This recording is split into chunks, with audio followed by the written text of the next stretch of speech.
English Woodlands Timber is a company that's been here on this site since 1942.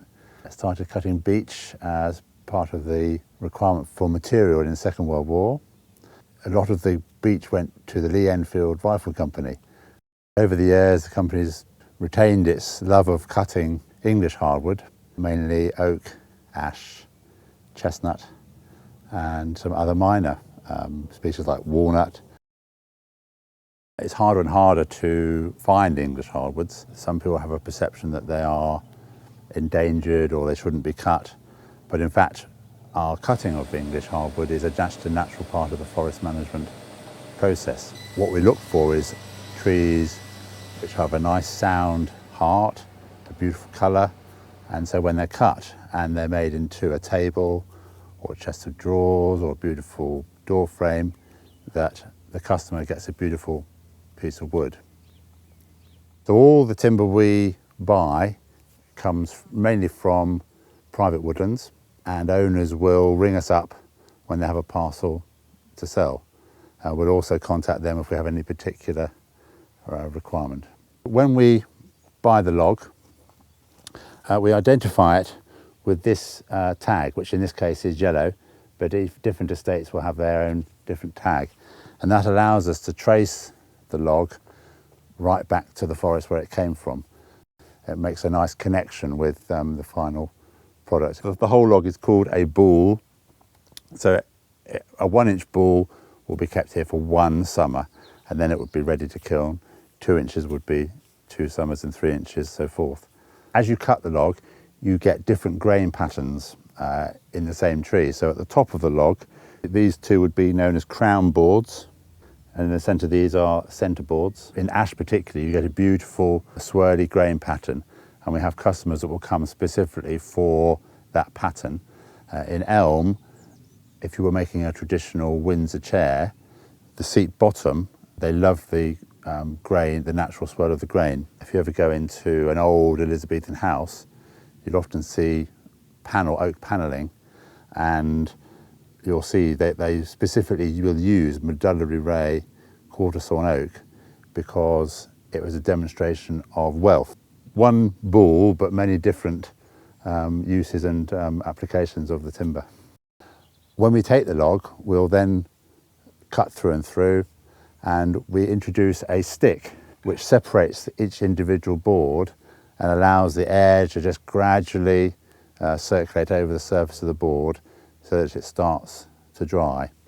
Our aim is to reduce the moisture content in this form to about 25%. When it's at 25%, we can then take it to our kilns, and that will bring the moisture content down in an artificial environment so that it can be used and manufactured to put in people's houses. We're able to keep a track of our stock through identifying with tag numbers each ball and then board. We're going to look at the two of you looking at the web. We have on our site a stock search tool which they can click onto, fine-tune their search, so when they get their search result, the result is more in keeping as to what they require. We would eventually like to photograph everything, so that having a photograph and a stock system like we have will mean that the customer can make their own mind up remotely, make their decision remotely, and then give us a call when they're ready to either come in and visit or to purchase online. And they will see the defects and so on that we in the joinery trade would probably normally accept, but for a customer that's looking for a very artistic or rustic type of timber, it will be far more in keeping to what they require. They won't need to make that visit 300 or 400 miles to say, that's the board I want. Certainly over the last few years, there's been a great trend in using homegrown timbers, and timbers that normally would have been not really fit for a normal joiner's work, which will mean hopefully that a greater selection of timbers will get felled. Timber that possibly in the past might not have been acceptable for joinery would be then used for furniture than really for firewood. So a far better use of the timber. Once the timber is dry enough in the air-dried yard, we then take it straight into our kiln, and they'll be in there for up to 5 or 6 weeks. We heat the air up, the moisture is released, and then it's extracted through a dehumidifying process. The timber comes out of the kiln, and then we bring it in and we put it into stacks of its thickness and species. When the orders come through from the office, the process then is either myself or Wayne will go through selecting the timber to the customer's orders. We've had a customer who requested some elm. We're just going to go up there and select some elm boards for the job.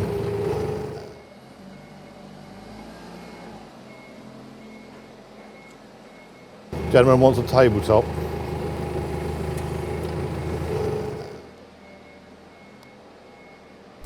So 84 is 8 foot, isn't it? 7 foot. 40 inches wide, with a swirly grain or pippy detail. 7 foot up to that. That one will be fine. Go each time. Yeah. Right, swirly grain. It'll either go out as it is in its raw state, or we'll go over to meet Phil in the machine shop for processing to whatever cut size job it is. I'm the longest one here at 37 years. So I've seen out quite a few bosses in those.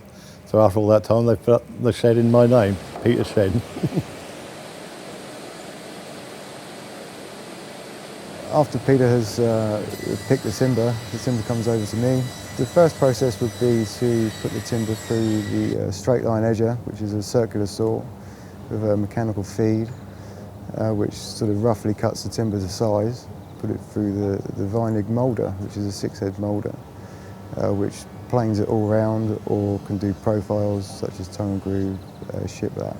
The waste product is extracted, it goes into the briquetting machine, it's compressed into briquettes, and then that's bagged up.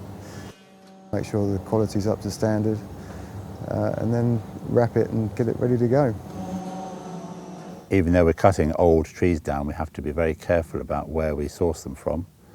We can't cut a tree down unless it is licensed to cut through the Forestry Commission, and often the woods that we cut them from are themselves within 20-year management plans, so we can ensure that the resource that we're cutting is always replenished. We manage about 10,000 acres of private woodland, and are very proud to be able to plant the trees that someone in 100 years' time will be able to cut and still make some useful furniture